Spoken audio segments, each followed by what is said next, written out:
Hello, welcome to the Talking Michigan Transportation Podcast. I'm Jeff Cranston. Today, I'm happy to talk again with Amanda Novak, who is a resource specialist at the Michigan Department of Transportation. She received some good news that a grant she has been working on in cooperation with the Department of Natural Resources has moved forward with some federal funds that will be available to study hotspots for wildlife crossings. This is a huge concern in Michigan, as a recent study from the insurance industry showed that Michigan is fourth among all the states for collisions with wildlife. To be clear, obviously this has benefits to the ecosystem and keeping a balance between the wildlife that's important to our state, but it's also about protecting human life and property. Anybody that has had a collision with an animal knows that there can be injuries or worse to the drivers and certainly the vehicles, and that's why the insurance industry tracks this so closely. So Amanda explained what they will be doing with these grant dollars and what the study will entail, and she has a lot of really interesting insights, so I hope you enjoy the conversation. So as I mentioned in the introduction, Amanda was instrumental in working with the Department of Natural Resources on an application for a grant and was successful. And this is for the Michigan Vehicle Collision Hotspot Analysis for Planning of Future Wildlife Crossings. Basically, it's a way to figure out how to let wildlife cross at various roads, highways, some high level, some lower level, safely, so that they're spared, and so are the human drivers, who are often, probably not as often as people realize, but often injured or worse because of these collisions. So, Amanda, thank you for taking time to be here again, and congratulations on moving forward with this grant. Yes, thank you, Jeff, for inviting me back. I'm happy to be able to report that we're moving forward. And so talk a little bit first about the background on this. We don't assume that anybody remembers, and what got you interested in this in the first place and brought you to a partnership with another state agency that obviously has a vested interest in this. Can you talk about both those things? Sure. Well, I've been interested in this for quite a long time. I went to Central Michigan University, and I was a biology major with an emphasis on natural resources and more specifically wildlife. And during my time at CMU, there was a graduate student that was studying animal overpasses. And I got to work on that project just a little bit, just helping with minor things. But it started to pique my interest. And then when I came to MDOT in 2013, I started working on ways that we might develop a project similar to this. And so last year, DNR approached me. They tracked me down through a series of other folks, and we started talking about pursuing this wildlife crossing pilot program grant funding. And so that's kind of where it started. And then we worked together to create the grant application by the deadline last year.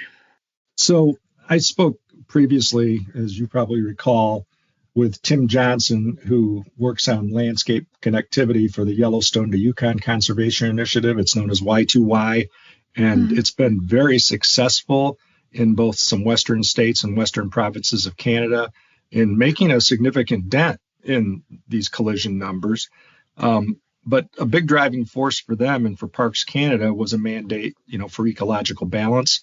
I think it's really important for people to understand that while many of us understand why that's important, and certainly why ecological balance matters and why we need to care about these species, that first and foremost, we're trying to protect the humans, the drivers, who are often in these collisions. So I know you've probably had to explain that to a lot of people since you've been working on this, who think, is that the best use of our money? We've got other things we need to be worried about. Why are we trying to protect the white-tailed deer and the turtles and some other small animals? So talk about that and how you explain it to people. Yeah, those two initiatives go together. The whole background of this grant is that it connects these habitats for the species to be able to just go on and meet all of their ecological needs, as well as providing safe passage for them so they don't collide with motorists. And they're not separate. There's no way to manage them separately, unfortunately. So the big driving force behind this and even achieving the grant funding was proving that we were doing both. We're connecting habitats and providing safety for our motorists. And recently, I think you've identified some new numbers. I think the Midland Daily News is one outlet that reported on something that State Farm puts out, the insurance company, because obviously this is a huge issue for insurance companies. And Michigan ranked number 4, and it's not a ranking that we want to be high on. So talk about that and how that, I think, further informs your study. Yes, it's actually, I mean, the funny part of the article is it says Michigan ranked number 4, but that has nothing to do with college football. It is really, unfortunately, we're 4th for animal auto claim collisions. And the article did say that, you have a 1 in 61 chance of colliding with an animal. The number 1 ranking animal was deer, of course. And so that's huge for our study. That just kind of serves as background information as to why this is so important to move forward. Yeah, I mean, they pointed out that number at 1.7 auto insurance claims from July 1st, 2024 to June 30th, 2025. 1.7 was actually down a little from the previous year, which was 1.8 million, but that's still a staggering number. If we have, I don't know, maybe 7 million drivers in the state and 1.7 million auto insurance claims are filed, it's really kind of terrifying. Yes, it's very terrifying. And when you think about some of the posted speed limits of our roadways as well, looking at some of our corridors that have been increased to 75 miles per hour, I mean, that's a pretty dramatic crash when it happens.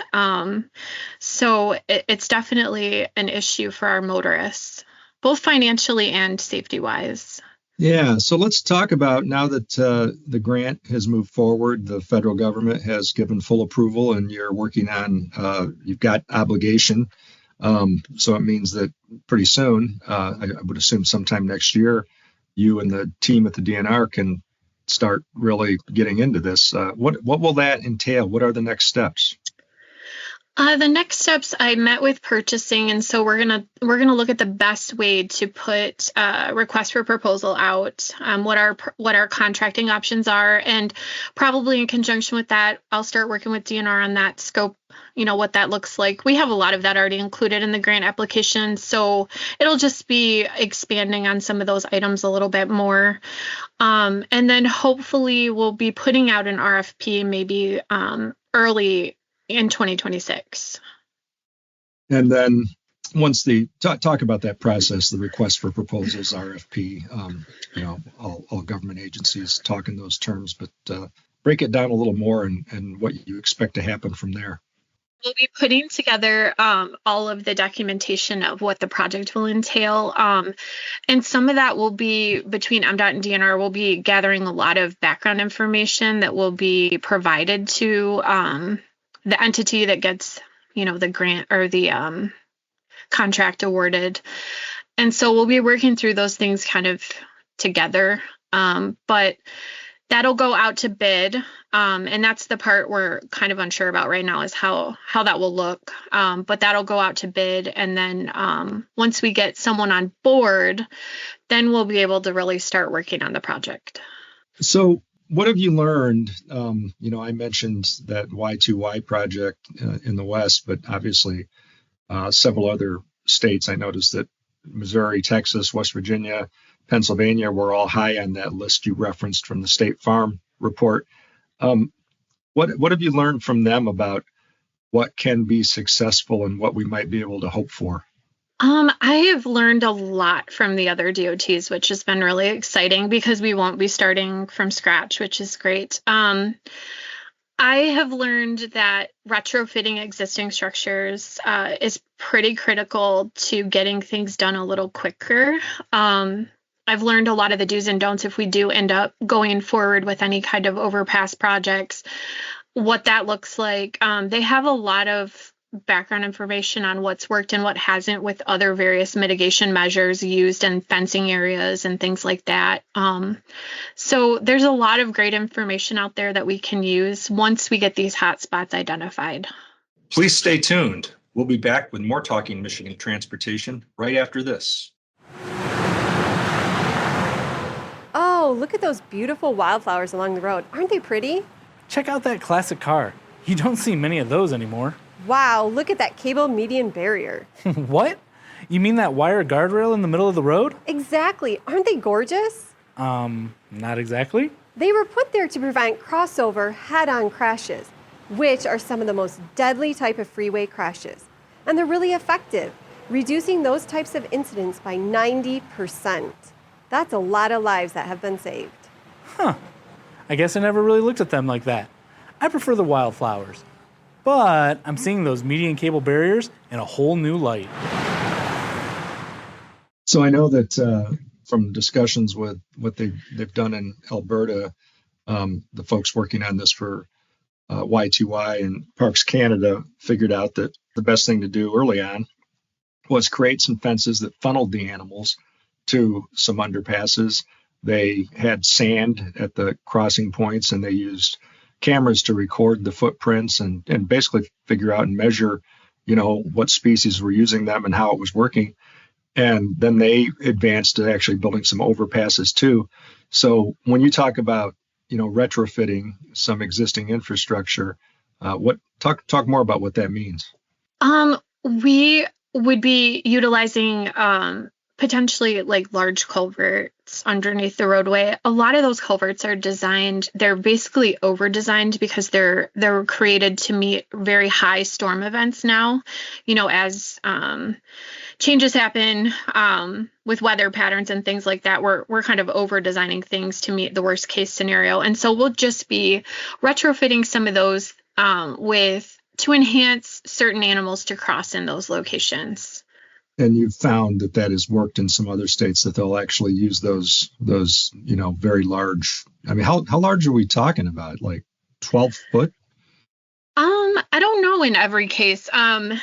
We have culverts of all sizes everywhere. And so my thought is we just would retrofit it, to maybe work for the largest animal and then kind of work down from that. Sure. But the largest animals, you're talking elk and moose, right? Yeah, a lot of it depends. It's various species dependent on whether they'll use culverts to cross or whether they would require overpasses just due to space and their needs. Certain animals will not use overpasses and certain animals will not use culverts. So it just really depends on what we're trying to mitigate for, but white-tailed deer will use culverts to cross.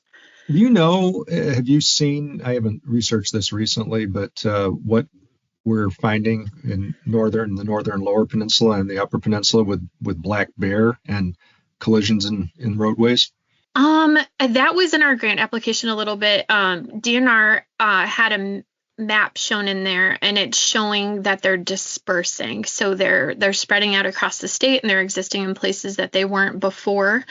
And so that does lead to an increase in collisions. So that is on our list to study. And they had some areas identified that we would be focused on. So let's talk a little bit, because we've talked about this before. And, again, this issue is, I think, widely misunderstood. I think a lot of people think, why would you spend any time, for instance, accommodating turtles crossing the road? For one, I love turtles, so I care a lot about them. But what we've found is that there are places that are common crossings. There are other drivers who also care about the turtles, and they will pull over and try to help the turtles cross, which creates its own traffic hazards. Talk about that and how this can help mitigate those dangers. Yes, there are so many turtle lovers in the state of Michigan. I didn't even realize how many until we had so many turtle collisions last year. But there's There's herp groups out there. There's just a whole host of folks that care so much about turtles. And so, yes, we had folks, going in the middle of live traffic trying to move turtles. We had folks swerving for them and creating collisions with other vehicles. And so it's a really big problem. Yeah, nobody's come up Especially with a the good bigger they rhyme get. yet. I was going to say nobody's come up with a good rhyme yet for turtles, like don't veer for deer, right? Right. So, yeah, go ahead and finish your thought. I'm sorry about that. No, that's okay. I was just going to say, especially the larger turtles, those not only pose a risk for swerving, but they also pose a risk for just hitting them with your vehicle as well. Yeah, right. They can do damage too to a Yes. vehicle. So I guess I'm wondering, keep hitting on that theme, but you talk to family and friends in social gatherings and talk about what you do. I'm guessing that most in your circles are supportive of this, but do you hear some of that skepticism sometimes from people?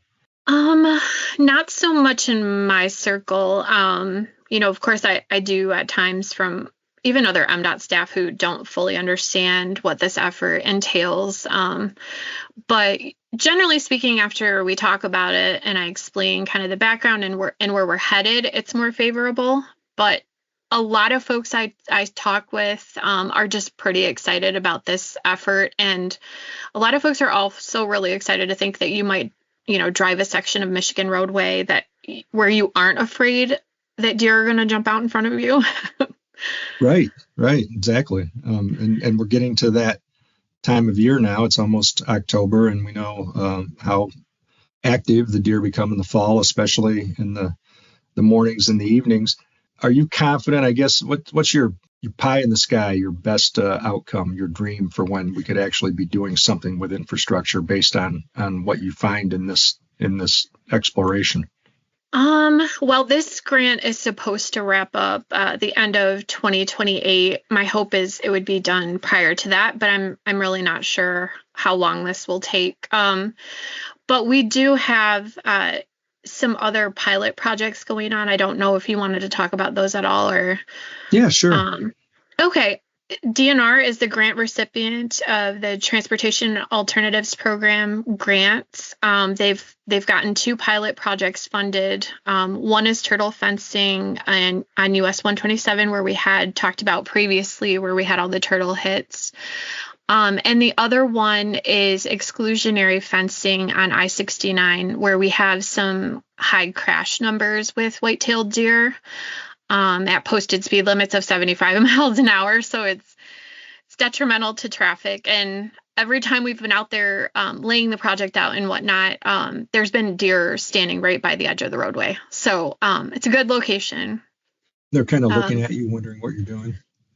Yeah, they are standing there, and it's just so amazing that every time we visit, they're there. So it's they're just kind of everywhere. It's a 3-mile stretch of roadway that we'll be fencing, and then following that, our hope is that we would be able to do follow-up research to study whether or not it's effective. So, do you know what it is about the environment there, or the habitat that makes it so attractive to the deer? Yes, we have talked about this in great depth. It has all of their habitat needs on separate sides of the road. So they're just continuously crossing to get to a place where they can bed down and then get to a place where they can eat. And so they have to cross I-69 to do that. And same with 127. I can't remember. Is that in Gratiot County? That was Gratiot County, yes. And that is actually, our roadway goes right through the middle of 2 flooding areas. So that is their connection to both sides of the road. So it's water that's attracting the turtles on both sides, basically. Yes. Yeah. Well, good luck with this, Amanda. Was there something else besides that TAP program you wanted to talk about related to this? Nope, those are just 2 exciting projects that we hope to have built. I think they are slated right now for 2027 construction, so that'll probably be the earliest we see infrastructure going in of any kind. Of course, DNR is the lead.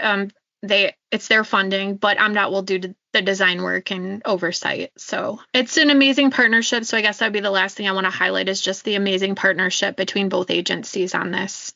Yeah, absolutely. And there's been a lot of really good initiatives that have come out of that partnership with the Department of Natural Resources. And I'm glad this is moving forward. And I hope we can do more to educate the public and lawmakers and media as this moves along, so that they understand uh, the incredible benefits, both in terms of injury, loss of life, property, all those things. This is the little bits that you do can make a big difference down the road. So I'm hopeful, just as you are.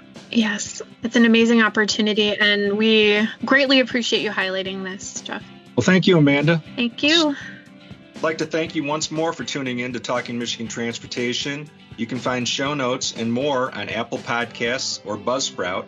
I also want to acknowledge the talented people who help make this a reality each week, starting with Randy Debler, who skillfully edits the audio, Jesse Ball, who proofs the content, Courtney Bates, who posts the podcast to various platforms, and Jackie Salinas, who transcribes the audio to make it accessible to all.